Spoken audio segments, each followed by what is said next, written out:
álom volt, ami munkává lett, a munka pedig értékké vált. Akarat, lendület, kitartás. Ma tapasztalt csapat, közösség vagyunk. 20 év munkája, ezernyi kéznyoma minden falban, minden alapban, amit leraktunk. Felépítettük, amit megálmodtunk. Tégláról téglára, hitből, szorgalomból, bizalomból.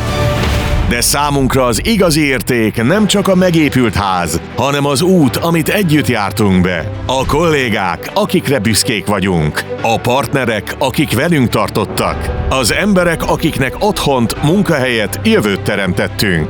Most új alapokat rakunk le a következő 20 évhez. Mert az erő, ami bennünk volt, ma is él.